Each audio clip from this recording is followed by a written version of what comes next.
Brought to you by Biz Analyst by Khata Book.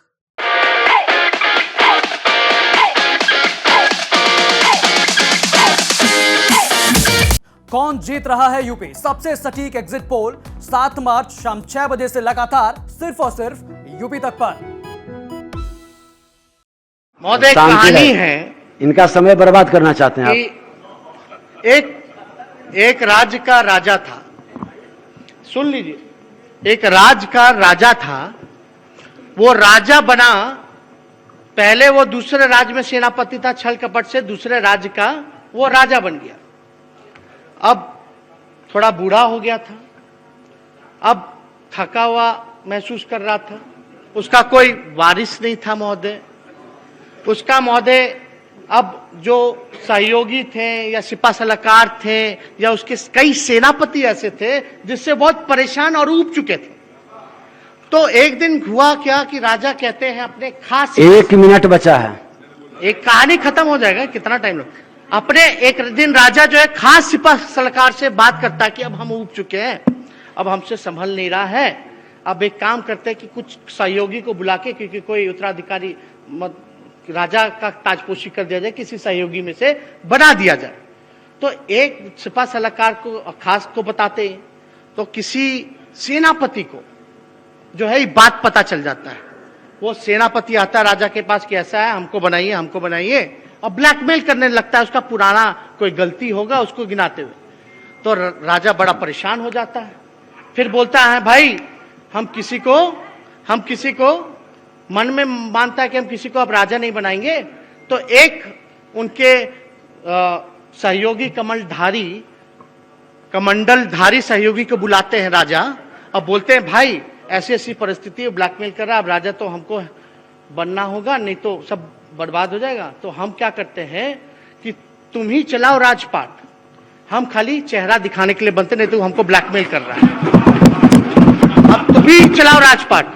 तो अब आपका राजपाट चल, बस 2 मिनट, इतना तो हम सबको समझ दिए, तो कहानी खत्म हो जाए। तो इतने में महोदय राजपाट चलने लगता है। तो वो अपना आराम करता है, बुजुर्ग हो गया था, और जो कमंडलधारी जो उनके जो सहयोगी थे वो राजपाट चलाते हैं। तो भाई उनके राजपाट में उन्होंने अपने यहाँ धार्मिक अनुष्ठान का शुरू कराया, प्रतिमाएं लगवाई, उन्होंने भंडारा लगवाना शुरू किया, और राज का कंगाल हो चुका था लगभग, तो कुछ बचा नहीं था। तो अब इतनी बुरी स्थिति होने लगी कि फिजूल खर्चा होने लगा। तो इतनी बुरी स्थिति हुई कि राज का खजाना खत्म होने के समाप्त है। तो राजा और सलाहकार सोचा कि भाई अब क्या किया जाए। तो उन्होंने कहा कि कुछ जो चीज है, संपत्ति जो है वो बेच दो, कुछ पूंजीपतियों को जो है उधार के लिए लगा दो। तो ये हुआ। फिर कुछ दिन बोला कि और चलाते रहो, भंडारा लगाते रहो, हलवा पूड़ी खिलाते रहो। तो एक बार जनता जो है परेशान हो गई, कृषि व्यवस्था चौपट हो गई, लोगों को रोजगार नहीं मिल रहा, सब बर्बाद हो गया, कोई आय नहीं हो रहा, लोग पलायन कर रहे हैं। एक बार राजमहल में जाकर के लोग जो है घुस गए, अब बोले कि ऐसी राजा जो है अपना पद खाली करे। तो अब ये बात जो है राजा को जाकर के उसका सिपा सलाहकार बताते कि राजमहल में घुस गया भाई। अब राजमहल में तो राजा ने बोला कि भाई अब तो हम बुद्ध धर्म अपनाने जा रहे हैं, हमने एक कुटिया भी बना रखी है, तुम एक काम करो, कमंडलधारी जो है वो लेकर के अपना कमंडल लेकर के हिमालय पर्वत चले जाओ। अब जानेगा नया राजा और जानेगी प्रजा, हमको क्या लेना देना। तो महोदय ये वाकई में स्थिति जो है ये बिहार से मिलता जुलता है महोदय। चलिए तो महोदय आप शांत रहे।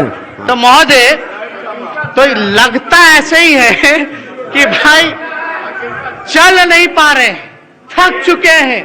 कोई कुछ कहता है, कोई कॉन्ट्रास्टिंग आइडियोलॉजी है, कोई कॉन्ट्रास्टिंग कैरेक्टर है, वो उसका नहीं मान रहा, वो उसका नहीं मान रहा, आपस में अपने ही दल के विधायक मंत्रियों पर आरोप लगाते हैं। चलिए आप समाप्त करिए। तो लोग परेशान हो चुके। तो महोदय हम बस चाहेंगे कि भ्रष्टाचार, गरीबी, बेरोजगारी, किसान, पलायन, आईटी सेक्टर, इंडस्ट्री, महंगाई, आखिर इतना हर शिक्षा, चिकित्सा, हर चीज में बिहार सरकार फिसड्डी है।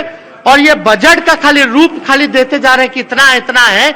जरा जिन मुद्दों को हम लोगों ने उठाया है इस पे ये सटीक जवाब दे। जिन आंकड़ों को हम लोगों ने पूछा है उस पर ये जवाब दे।